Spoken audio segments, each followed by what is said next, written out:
Welcome to the Asking Why podcast. I'm your host, Clint Davis. And man, I've had so many people who have, been excited about the Katrina episode, and it's taken me a little bit to get this going, but coming up next year, we're going to do I don't know how many part series on Katrina. I talked about this one episode, but today we're going to call it part one, or part two, day one. And so I talked about last time and ended on going to my unit. And for a summary of you guys who maybe didn't miss that episode, we had been activated for Hurricane Katrina. We were the special reaction team for the state of Louisiana. We had been given pagers. The pagers went off. We were called to come in because Hurricane Katrina was coming up the coast. We get to the unit. Half the unit's there. Lots of people couldn't make it. We load up all of our gear. We stay up really late at night, and we kind of take off. We get to Jackson Barracks. We stay the night there. And that's when we get the news that Katrina is Category 5, and it's going to hit land and kind of destroy everything in South Louisiana and on the coast. And that's kind of where we left off. And so what happened from there is that we needed to go further south. So the Superdome is south of Jackson Barracks in New Orleans. And so we get in our Humvees and in our Deuce and a Halfs and in our caravan, and we start going that direction while everybody else is coming the other direction. And I'll never forget driving in the right-hand side on both lanes, there being no one there, and there just being thousands and thousands of cars driving north coming from New Orleans. And I mean, it was as many cars as you could see all the way to the Superdome. And so I said, last episode, we had already been there 5 or 6 weeks earlier for another hurricane that didn't really do any devastation or didn't do much where we were. And so we were kind of prepared. So we pull up to the Superdome the next morning.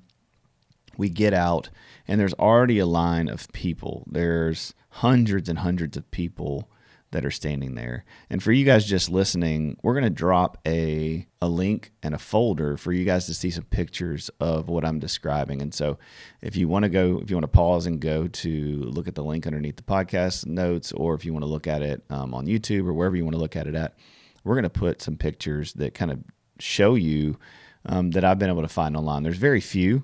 One of the things that's interesting is it was just such a crazy time in history. Nobody knew anything was going to happen. So there wasn't any media there that day taking pictures. There are personal pictures that are online. There are a few reporters that took some pictures. So I've gathered as much as I can find on the internet. And in so many pictures, it's crazy because I know who the guys are in the pictures, and I'm standing right off the frame, or it's an aerial shot and I know exactly where I was standing. And so I can point that out. But anyway, so we get there, and there's just this line of people. And our job when we get there, there's a SRT team, so Special Reaction Team. They wear these black hats, and they were trained specifically for kind of these special reaction things. So they had been there first. And when we pulled up, I remember getting there. I don't remember if we got there. I think we got there at night or really, really early in the morning. I can't remember. But I had not shaved, and it was Louisiana National Guard, so I was in school, and so I had some serious, sideburns, and they're not supposed to come past a certain point on your ear. And so I remember we had been up for 24 hours packing and lugging things around and getting things ready, and then we had driven down. I think that's what it was. We didn't even sleep in Jackson Barracks. We just stayed in Jackson Barracks, and then we stopped there for a little bit, and then we drove down to the Superdome. And I remember opening the door and going in, and one of these SRT sergeants came up, and he was chewing me out that I hadn't shaved yet and that I needed to square my sideburns away and all this stuff. And so that's just the epitome of the military. It's there's all these people coming in. This massive hurricane's about to hit us. And at that time, he's worried about my sideburns and my if I've shaved or not. And so I remember I was an E4 probably, which is less than a sergeant. And I remember popping off and saying something sarcastic and us getting into it. And then one of my buddies who was on the team came over and I think it was Delaney. So Delaney, if you're listening to this, thank you. But he came over and he was like, "Hey, Davis is cool. Leave him alone. He'll take care of it." And so I remember having to go and find some cold water and shave. And, just that being one of those little things in the military that's so annoying. Another side note, a really funny story. When I was in Afghanistan, it was really, really cold, and we used to walk a mile literally in these terrible rocks that would break your ankles off to go to the gym in the morning. And then my buddy CJ, Sergeant Rachel now, we would walk no kidding, a mile to this clamshell with no heat, and we would work out. And one morning we were walking and we had all of our stuff on because it was like, super cold. It was in like February, I think. And we had our hands in our pockets. And in the Army, you can't have your hands in your pockets. And so we were freezing. We had our hands in our pockets. We're walking. It's pitch black dark. And this guy comes running by and he's like, "Get your hands out of your pocket." And so we just keep walking and don't listen to him because it's freezing. And all of a sudden he comes running backwards, like jogging like backwards, and runs backwards up beside us as we're walking. And it's like, "I said, take your hands out of your pockets." So we look at it and we take our hands out of our pockets. We're like, "Yes, sir, Sergeant." We don't know what he is. And so we walk off. And later, I see this guy in the chow hall, and he's like an E5 or something. And so I go over and have words with him too. But this is just the epitome of like crisis is happening, and you've got these rules and laws and legalistic things that, ultimately overall, I guess make sense. But in the moment of a crisis, just are super, super annoying. And so that's like after all of these things, after nobody's showing up, after worrying about what's going on and getting there and not having any clue what we're about to get into, this guy's worried about my sideburns. So anyway, I remember going in, we get set up, and we were all set up on the bottom floor of the Superdome. So we had taken over the Saints locker room. So we went in the Saints locker room. We put a perimeter around the football field so nobody could get on there, and we gave them access to the seats. And already people had kind of been coming in, and there might have been a couple hundred people at that point. So then the next morning, the line is just getting longer and longer and longer. And so myself and Sergeant Prater and Sergeant Smoker, and we got tasked with letting everybody in the dome. And so what you do basically is you stand at the doors, and there's only one entrance at this point, one or two ways of getting in to the Superdome. And it was off of the street on the back end where you can drive your car kind of up on the side. And so they would have some cover from the sun. And man, we spent the entire day almost just frisking people one by one. So they would come up to us. I remember we had plastic gloves on, and we would, frisk people and check them and make sure that they didn't have any drugs or any weapons or anything that could hurt anybody bringing into the dome. And so we would just have to repeat over and over again, like yelling out like, "Hey, everybody, if you have any weapons or any drugs, we're going to check you. And if we check you, we're going to, somebody's going to flexi cuff you and arrest you," which was not a smart idea at the time. But we thought, we didn't know that all hell was going to break loose. So we would just call the NOPD and get them to come get them. Or, drop your stuff on the ground or throw it in this trash bag or throw it in this thing. And so it was crazy because we would walk down the line and there would be needles and there would be knives and there were a few pistols that people had kind of thrown in the bag or thrown on the ground, and then some people kept it on them. And so, several people got flexi cuffed and kind of hauled off because they didn't want to give up their weapon. And I get it. Like I'm sure it was terrifying for them, because they were coming in the dome and a lot of them wanted to protect themselves, which brings us to the, kind of the argument of why people, were coming to the dome in the first place. And at the time it was a shelter, kind of a shelter in place for people. And a lot of people argue that, well, why don't they just leave? Well, this is part of the story of Katrina, is that it was a massive government failure. The whole entire thing was just such a mess from a government funding support standpoint. So, there was nobody came in to help anybody or pull anybody out. This had never happened. And on one end, you got to give the government some grace. This kind of devastation had never happened. They had, Katrina had been hit by tons of hurricanes. People always stay, and everybody's sort of okay. But the reality is in this situation, there were so many people who stayed and couldn't get out because it happened so quickly and escalated so quickly. And then the other part is, even if they wanted to get out, a lot of them did not have the money and the funds and the support to drive somewhere and get stuck on the road and, have the money to pay for gas and hotel rooms and sleep in their car and, all of these things. And so lots of people were just coming to the dome for help. Lots of people were just coming because it was the place that they could get some support. But as people understand, lots of people stayed to loot. Lots of people did stay to, figure out what they could do. There were a ton of gangs, a ton of just people who were going to take advantage of the system and the situation. And they were also coming into the Superdome because they didn't want to die. And so they didn't want to give up their guns. They didn't want to give up their drugs and their weapons. And so we had a lot of hassles and fights and arguments and things we had to deal with. But man, it was just intense. And so you're, for me at the time, I was studying psychology. I had, already been back from Afghanistan. I'd done some of my own counseling. I had really recovered from some of the PTSD stuff that I'd been through from Afghanistan and childhood. And so, my nature was just to minister to these people and to love on them and to be kind to them. And I just remember that first day just looking at the faces and just feeling so sorrowful for what they were going to go through and just their current situation. And at the same time, I did not want to get stuck with a needle. So it's like, hey, man, if there's anything in this bag that's going to stick me, for the love of God, do not let me get stuck with this. And this was kind of where I was at in life at the time. Like, I had this part of me that was ministry, and I loved counseling, and I wanted to help people. But I'm in the military in the middle of a crisis, and I still haven't healed, and understood, like, my ego and my anger and protection and all these things. So, I was getting really firm with them. And I remember this one time I had my hand in a backpack. It was a black backpack. And look, not to be gross, but like, you got poop on these socks. You've got bags of feces. You've got all kinds of stuff in these bags. It's just so gross and stinks so bad. Some of them, a lot of people are homeless already. People just, in disgusting situations, or it had been a couple days of trying to get there. And, just the stuff they have is terrible. And I remember one time my hand's in this bag and I feel this poke in my finger, and it just sharp pain. And I'll never forget, like, I was like, I wanted to have a panic attack, heart attack, everything all at once. And I'm thinking, oh, dear God, I've got AIDS, I've got hepatitis, now I've got heroin in me, whatever it is. So I pulled this thing out with my finger, and my glove was busted, and I keep pulling it, and it was a broken CD case. So it was like, used to, for you millennials, there were CDs that people would listen to music on. I'm kidding. And there was a plastic case that came with it. Well, the case had broken, and it was really sharp, and so it jabbed me. And I just remember it scaring me to death, just knowing that I'd just gotten, stabbed with some sort of needle and was going to have major problems. So we continued to work them through that, get people inside the dome, and we had to do it pretty quickly because we knew that things were going to be, really bad really soon.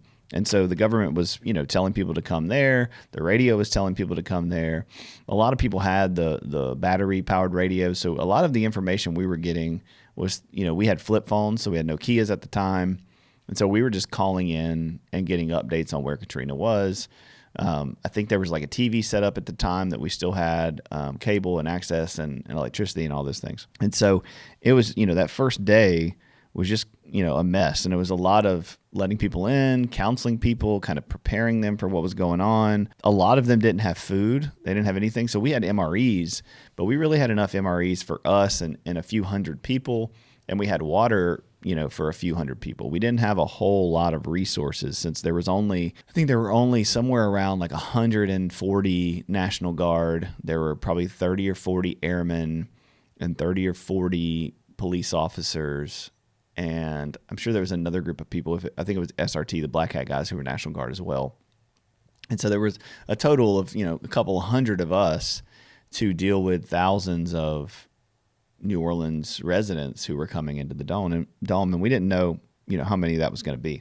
I think one of the harder things was, there were lots of little kids, lots of women. I didn't have kids at the time. I wasn't married. And so, but just seeing their faces and seeing their helplessness, and, they're going to ask for everything. They're going to ask for resources and what's going to happen. They're just so lost. And so I remember that first day just praying with people and talking with people, and I had my Bible with me, and I would read verses to people.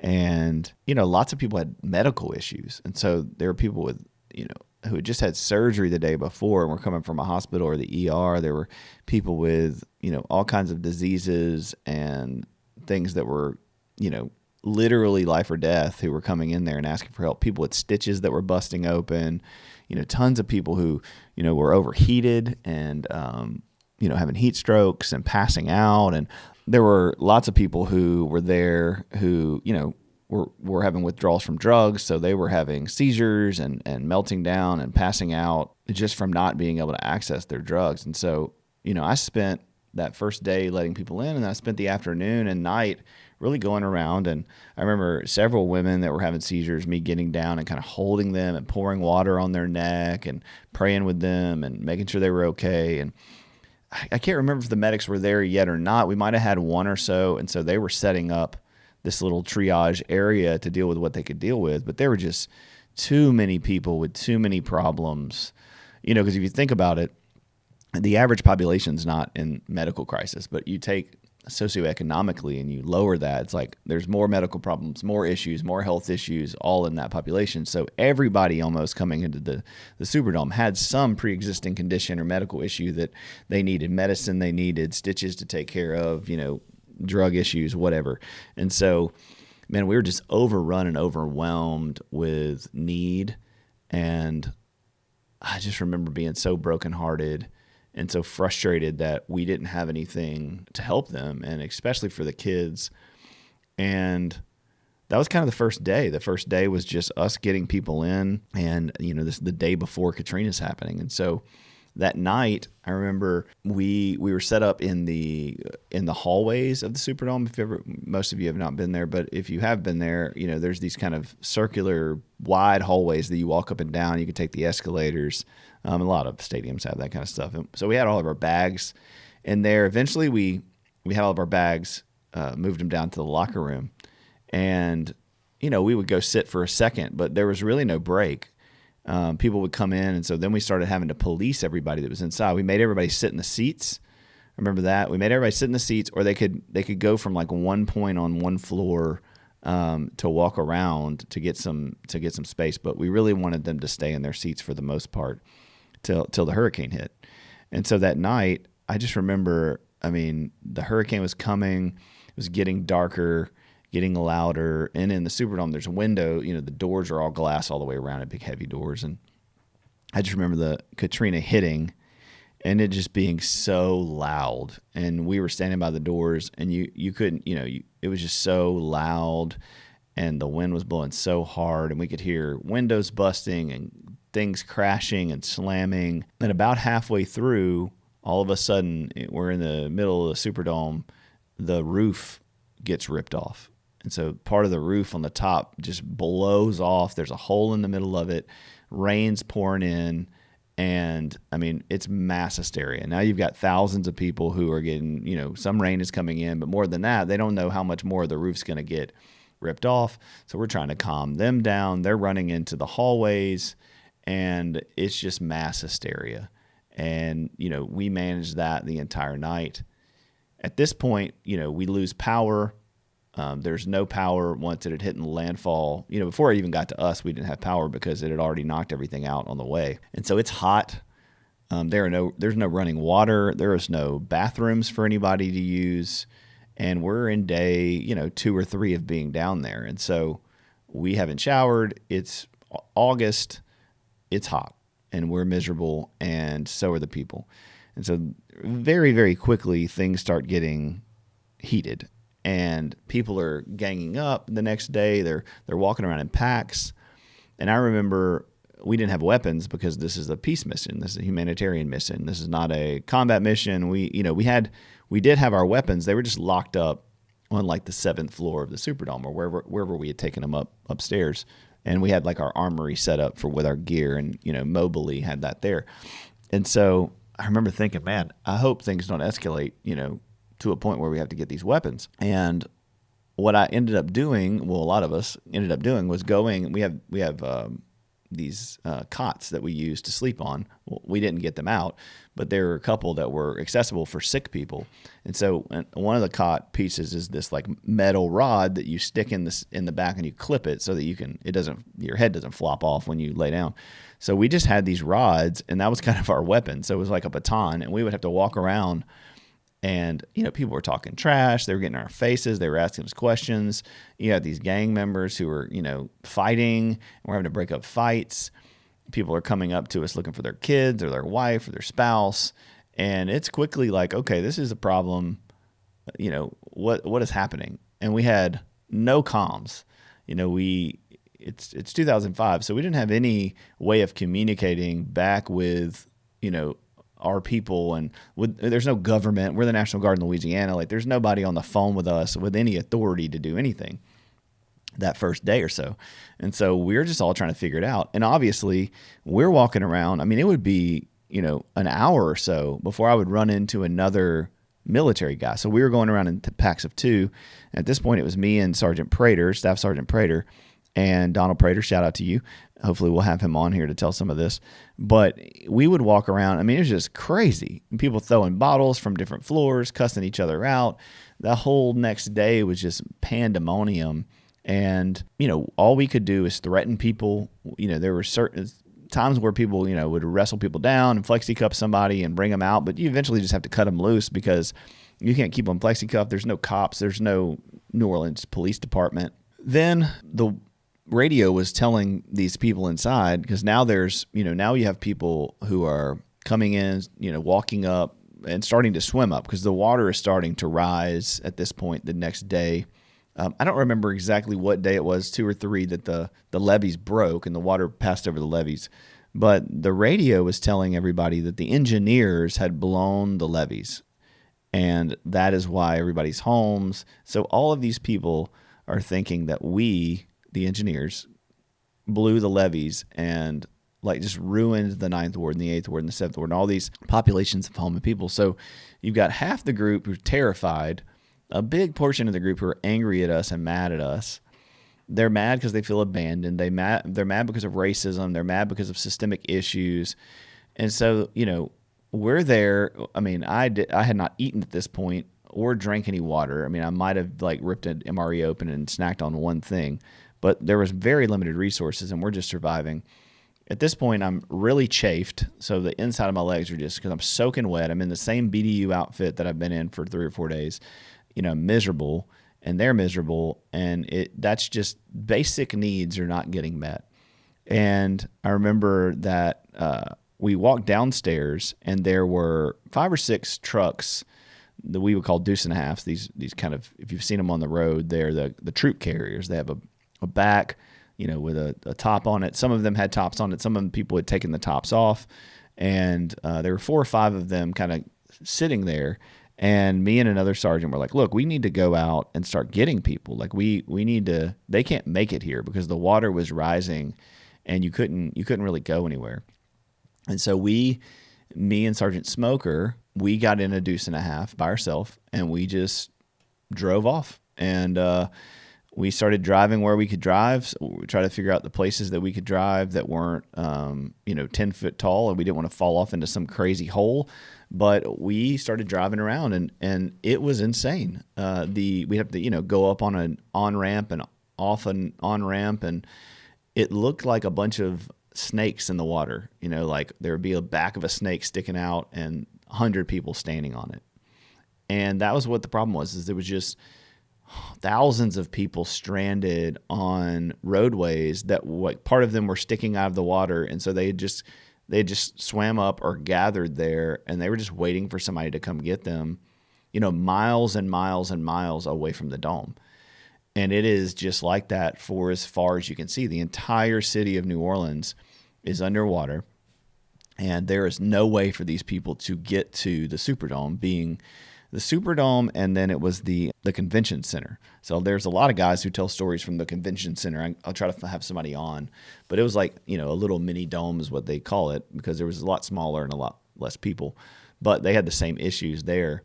And those are really the 2 spots where there was anybody helping anybody. And so I think at this point the Coast Guard started coming in and flying people to the dome. So they were picking people up, helicoptering them to the dome, dropping them off in the dozens or however many they could pick up.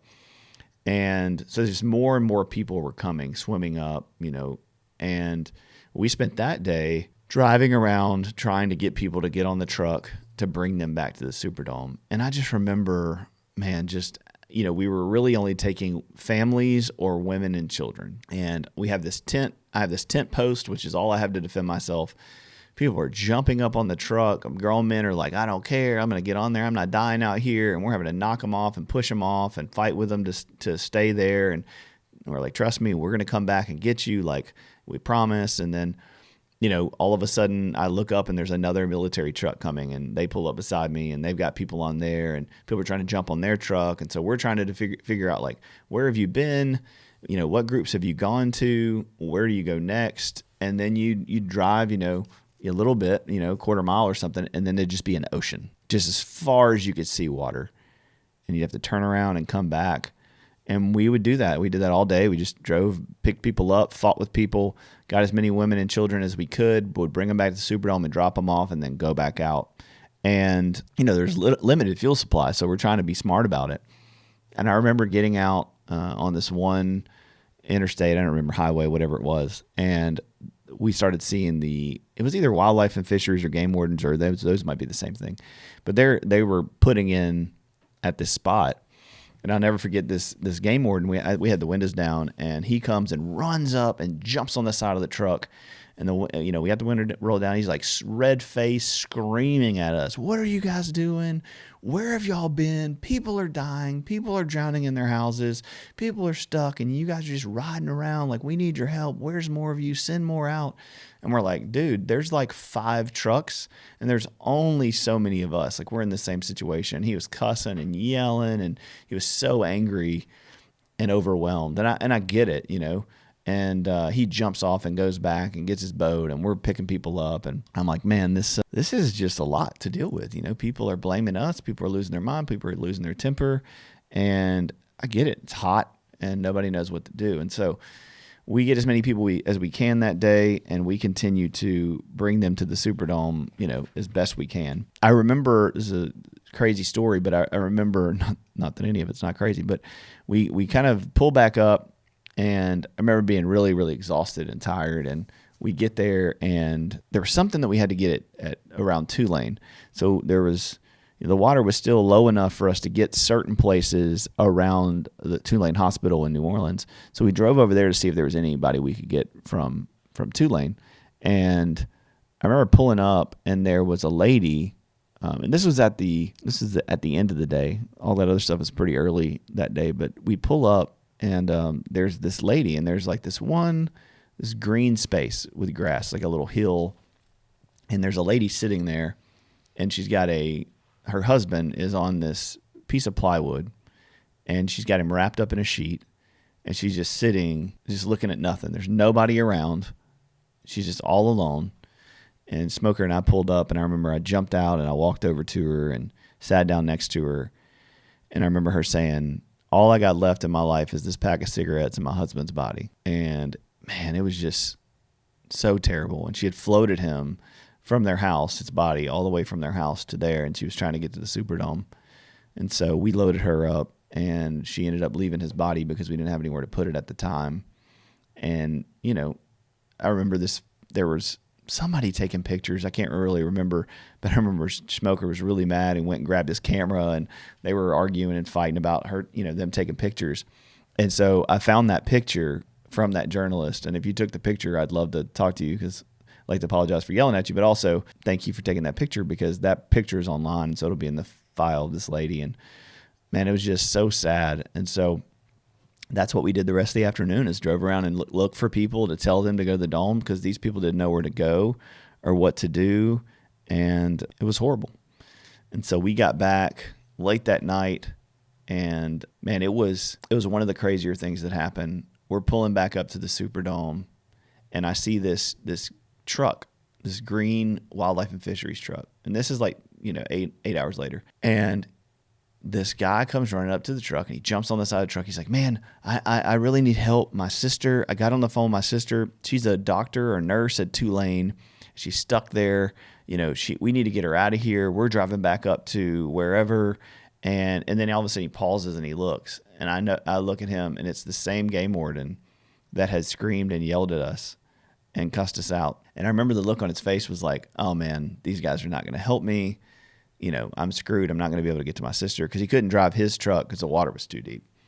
And I said, "Look, man, jump in." And so he jumped in with us, and I said, "Dude, you lost your temper earlier, but it's like no big deal. Like we're all messed up. We're all frustrated. We're all overwhelmed. But we really," and he was like, "I get it. Y'all have limited resources. We do too. It's nobody's fault." I said, "Okay, where's your sister?" So I remember driving over to Tulane. The water was getting higher and higher, and we pulled up in the hospital, underneath the hospital, and I let him out so he could climb kind of onto their parking garage and then go up in the hospital. And so Smoker and I just sat and waited for a while until he came back. And I'm pausing because I remember, both of us had to use the bathroom, so we had to figure that out. Another fun part of being in the Army. And he comes back with his sister, and they climb down off the thing on the top of the truck and get in the truck. And we drive them back to his truck, and he thanks us. And I remember he gave me his badge number and his card and all that stuff. But I wrote it down, or I took a picture of it, I think, with my flip phone. But that phone was long gone by the end of Katrina. So if you're out there, game warden or wildlife and fishery guy, and you remember that story, I'd love for you to reach out to me and talk about it, because that was crazy.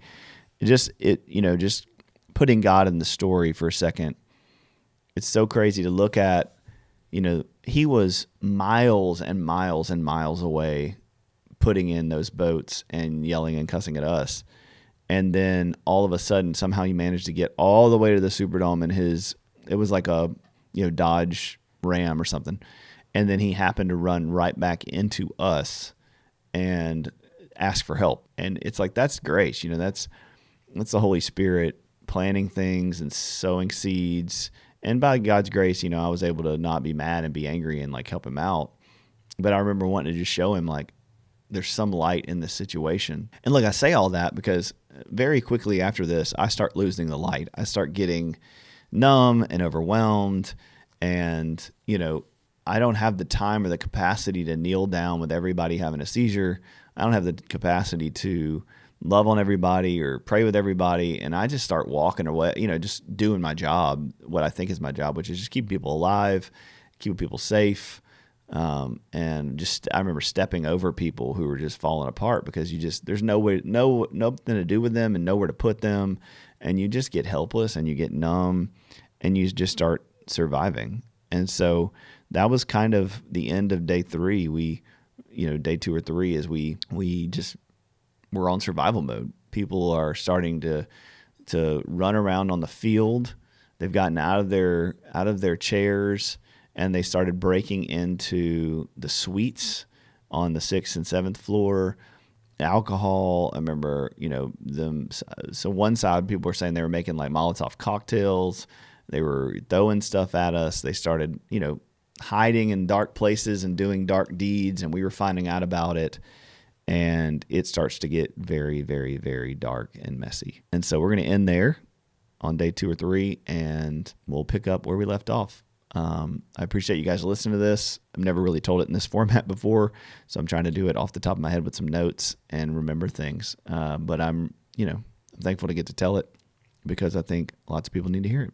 So God bless you guys, and have a good week.